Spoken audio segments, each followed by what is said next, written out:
Muito boa tarde, tudo bem com vocês? Estamos aqui no nosso Oração Ação, o nosso cantinho espiritual, nosso grupo de estudos, nosso momento de comunhão entre nós e com o alto.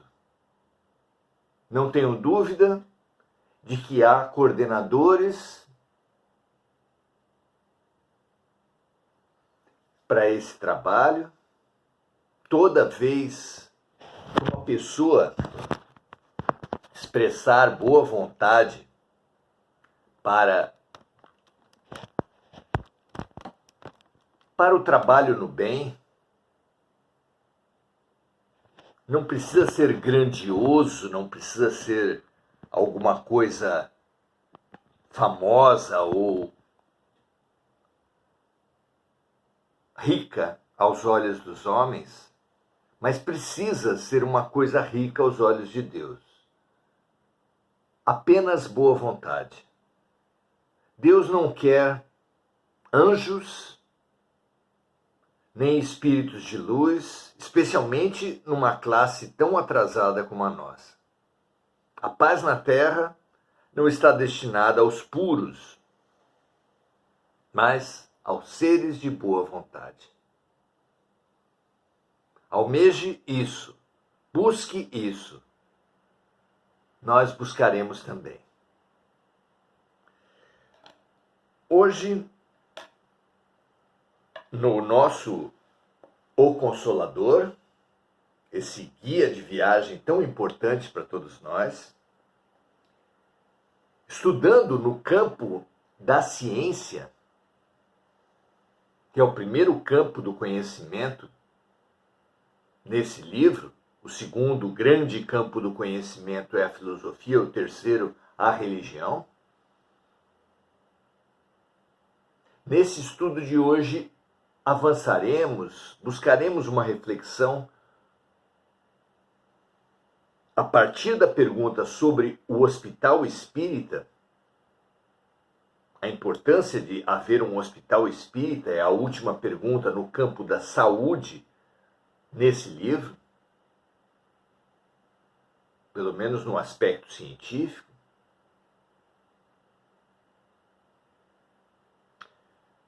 Nós, a partir dessa visão do hospital espírita, somos convidados a olhar as instituições em geral.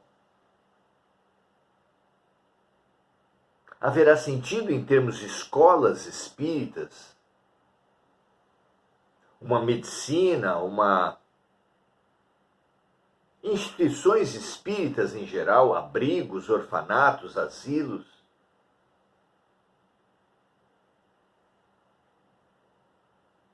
O que vocês acham?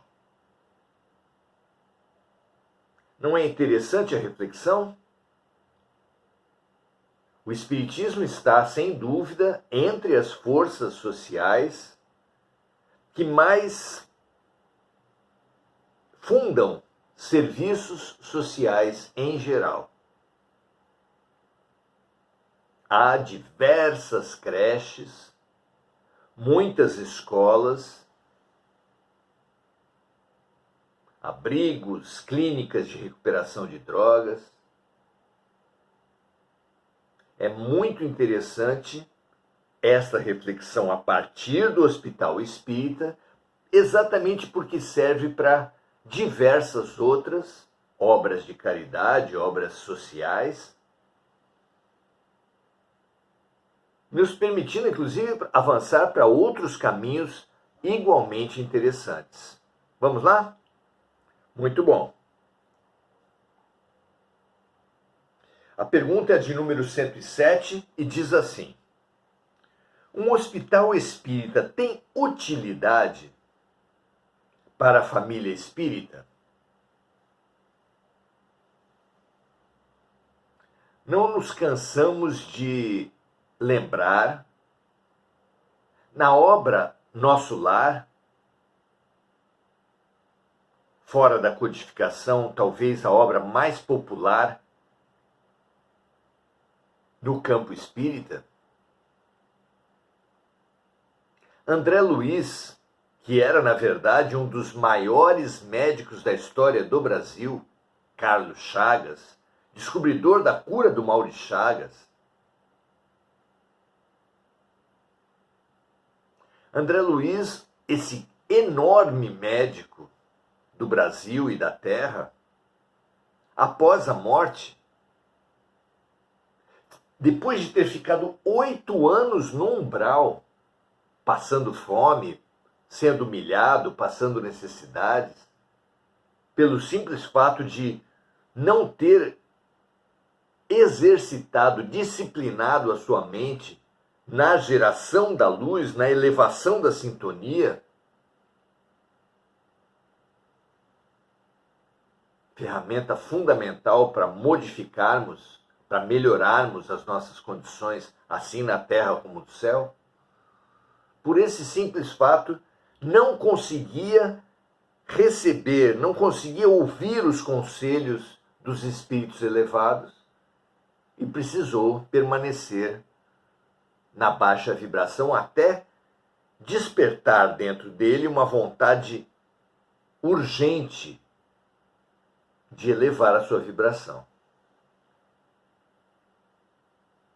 Pois depois de ter ficado 8 anos no umbral, de ter conseguido finalmente ouvir e receber a ajuda dos espíritos mais elevados, depois de, enfim, conseguir acesso à colônia espiritual de nosso lar, que não é destinada aos anjos, é uma colônia espiritual na faixa do umbral, a faixa mais elevada do umbral, mas na faixa do umbral. Reafirmando a consciência de que o umbral não é o inferno dos espíritas. Está longe disso. Existem regiões umbralinas verdadeiramente infernais. Não no sentido da eternidade dos sofrimentos, isso é completamente absurdo perante um Deus de amor, mas no sentido da intensidade das baixíssimas energias, dos ódios, das violências ali praticadas. Então, há sim regiões de intenso sofrimento nos umbrais, nas furnas, nos abismos. E André Luiz, pela sua vida de dedicação à medicina, fazia jus, tinha méritos suficientes para ir para nosso lar. Não para colônias mais elevadas, mas nosso lar, inclusive para todos nós, é realmente um limite, uma fronteira, um indicador de sucesso de uma encarnação nesse nosso nível. E ele conseguiu, depois de 8 anos no umbral. Mas quando conseguiu estar lá e foi estimulado ao trabalho, e nas colônias espirituais, no mundo espiritual minimamente elevado, seremos todos, somos todos, induzidos, estimulados a trabalhar, assim como a estudar. Não tenho dúvidas disso. Foi por vocação própria da sua militância na medicina atuar no hospital. Mas, e aí é que é a informação fundamental para o nosso estudo de hoje. André Luiz, esse elevado cientista e médico da Terra, não tinha condições de atuar como médico no plano espiritual. Não tinha elementos, não tinha conhecimentos. Não tinha méritos próprios para isso. Foi atuar no hospital como limpador. Limpador. Vejam só como é interessante aferir, como é interessante descobrir e aprender por essa passagem de nosso lar, como são diferentes os hospitais da Terra dos hospitais do mundo espiritual. Os hospitais dos homens, dos hospitais da luz, do espírito. Não é interessante? Então a pergunta foi: um hospital espírita tem utilidade para a família espírita? E a resposta foi: a fundação de um hospital em cujos processos de tratamento estejam vivos os princípios do espiritismo evangélico constitui realização generosa na melhor exaltação dos ensinos consoladores dos mensageiros celestiais. Vejam que aqui a resposta de Emmanuel não se contenta com o rótulo do Espiritismo. Aliás, ele acrescenta no título de um hospital precioso, aqui no plano da matéria, o Espiritismo evangélico. Mas a diferença, o acréscimo, a riqueza de um hospital espírita, do Espiritismo evangélico, seria aquele cujos processos de tratamento, em cujos processos de tratamento estivessem vivos os princípios do Espiritismo. Porque o Espiritismo, mesmo o Espiritismo evangélico, pode ser apenas um rótulo. E as instituições humanas, em geral, são rápidas em atribuir a si mesmo rótulos luminosos, mas desenvolvem no dia a dia, muitas vezes, uma prática tenebrosa. Então não é uma questão de rótulo, é uma questão de um hospital espírita seria aquele cujos processos de tratamento manifestassem vivos os princípios do Espiritismo evangélico. As edificações dessa natureza, continua Emmanuel, todavia, exigem o máximo de renúncia por parte dos que as patrocinem. Porquanto, dentro delas, o médico do mundo é compelido a esquecer os títulos acadêmicos. Esse médico do mundo, idolatrado como é entre as profissões, a ponto de aceitar essa idolatria que lhe chama de doutor sem ter um título de doutorado,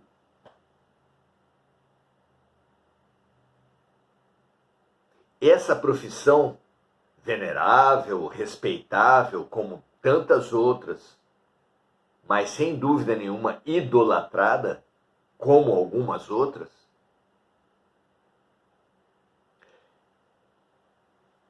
para bem exercer a sua função espiritual, precisam de um máximo de renúncia, não apenas pelos médicos, mas também pelos seus administradores. Dentro delas, diz Emmanuel, o médico do mundo é compelido a esquecer os títulos acadêmicos, a fama, a idolatria do mundo, para ser um dos mais legítimos missionários daquele médico de almas que curou os cegos e os leprosos, os tristes e os endemoniados, exemplificando o amor e a humildade na entrosagem de todos os serviços pelo bem dos semelhantes.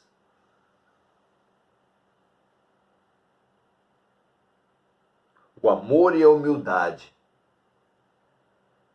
com que forem praticadas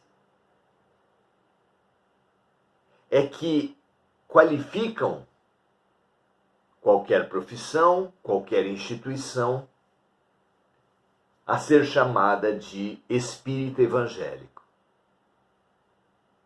Não é a placa na frente, não são os títulos dos seus trabalhadores. Aliás, coloca Emmanuel que aquele que se apegar aos títulos já não se mostrará apto a um legítimo hospital espírita.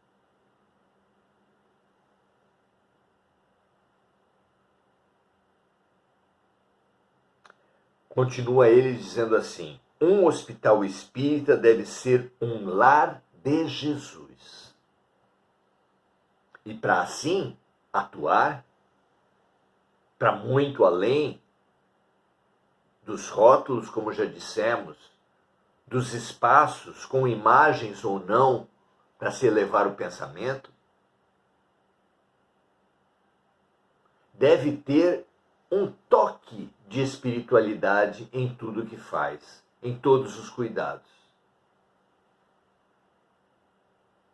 De forma que uma pessoa encarregada da limpeza de uma instituição, se o fizer com todo o coração, com todo o devotamento, com a sua melhor sintonia,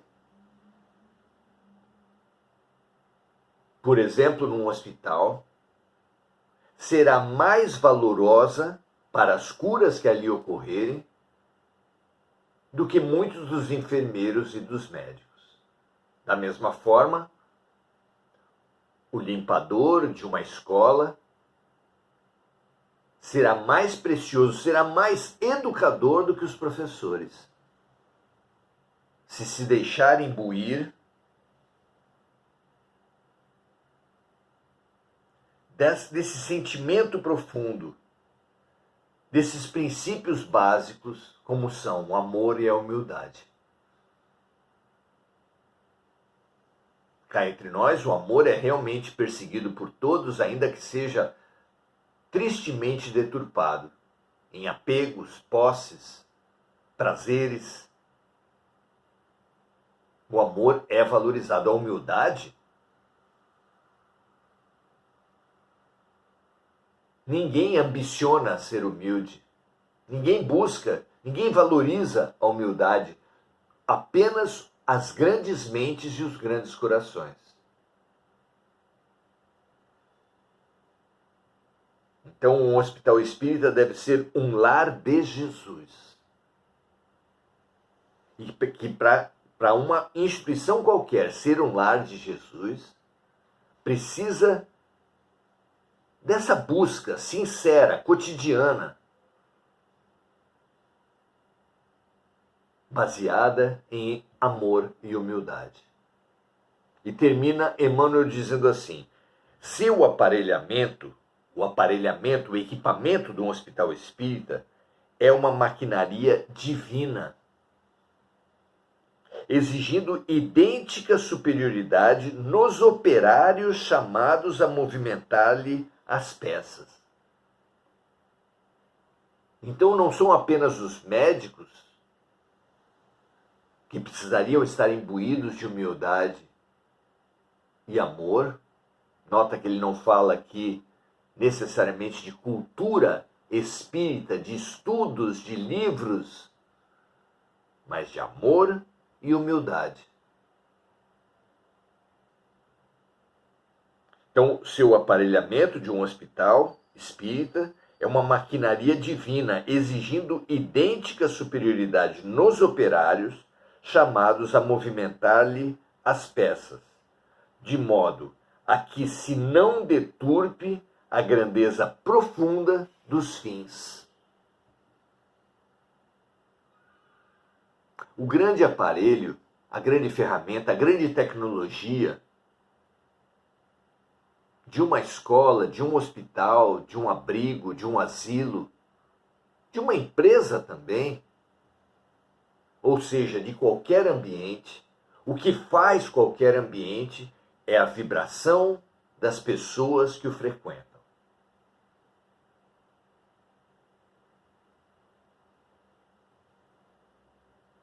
Há uma passagem também da série Nosso Lar, em que André Luiz visita a Terra e se espanta com a sombra que recobre a Terra toda,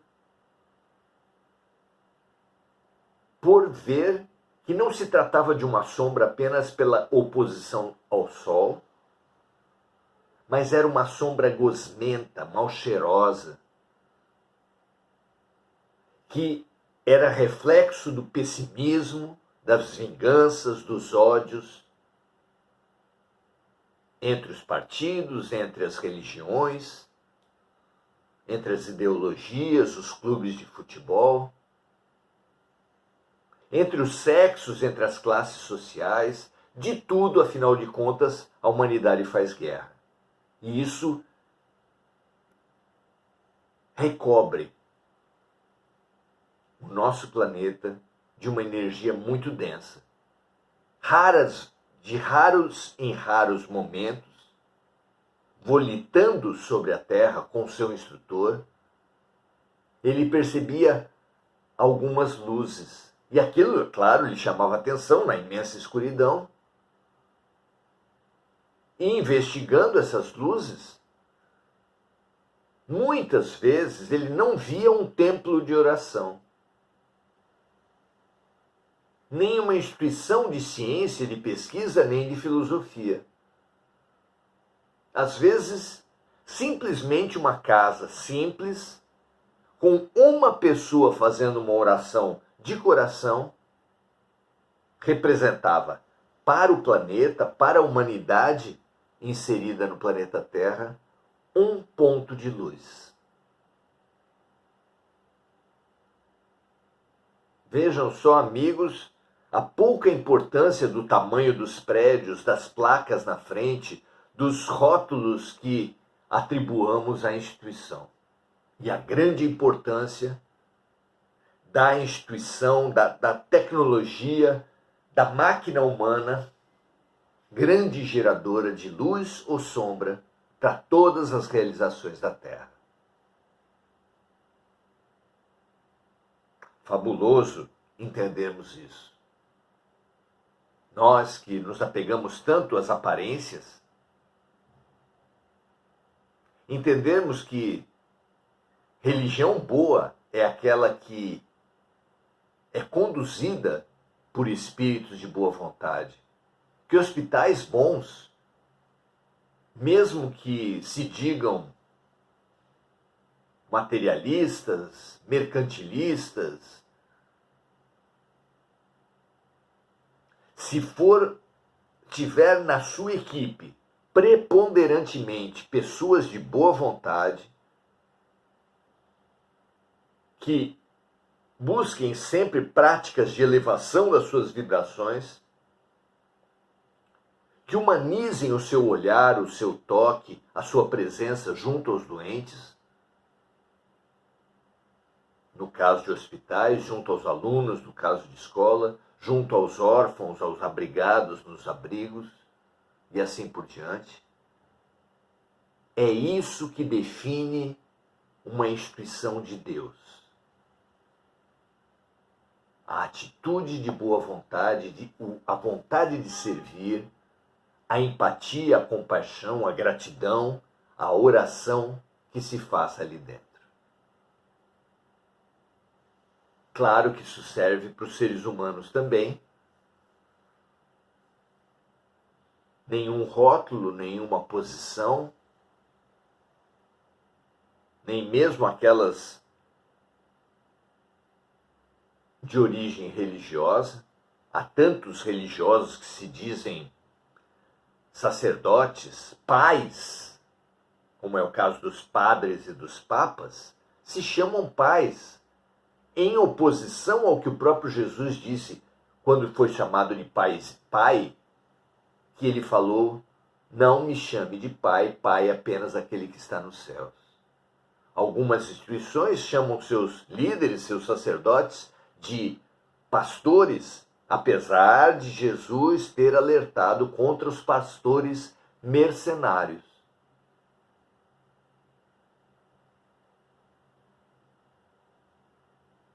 não são os rótulos, são as atitudes, são a boa vontade, o olhar, a busca por servir, por ser útil, o que faz uma instituição ser da luz ou das sombras.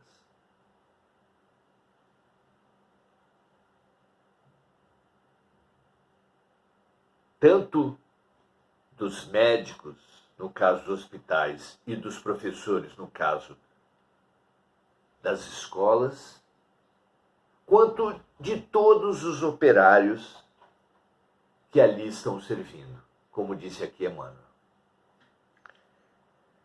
Aprendamos a ler os corações, para muito além dos rótulos. Isso abrangendo partidos políticos, instituições religiosas, instituições acadêmicas, empresas, todos os lugares e todas as pessoas. Pessoas com uma aparência completamente oposta ao padrão de beleza, ou seja, feias, podem ser luminosas, como é o caso de Chico Xavier. E há pessoas lindas, por exemplo, no meio artístico, e que se revelam criminosas, suicidas, agressivas, vaidosas. Não é verdade? Faça suas análises. Desenvolva olhos de ver e aprenda a bem avaliar instituições, pessoas e a bem orientar a sua própria caminhada pela humildade e pelo amor no sentido de Deus. Um grande abraço a todos. Muito bom essa lucidez. Vamos aqui saudar os amigos, Enir Cajazeira, dando seu graças a Deus, Lúcia Galvão, André Santos e André Salvatore, dando seu boa noite, assim como Enir Cajazeira, Adelaide Dias e Marco Aurélio Trindade. Utiliza duas palavras muito interessantes. Basta amar. Basta amar, ainda que seja fundamental amar em cada vez menos apego, amar um amor limpo de qualquer dominação e extrapolar as cercas para o amor, não amando apenas o que é nosso, mas amando universalmente. Que assim seja para vocês e para mim, e numa nuvem de luz para toda a humanidade. Como se disse na música, é preciso amar as pessoas como se não houvesse amanhã. Porque o amanhã de todos nós é o amor. Um grande abraço e até a próxima.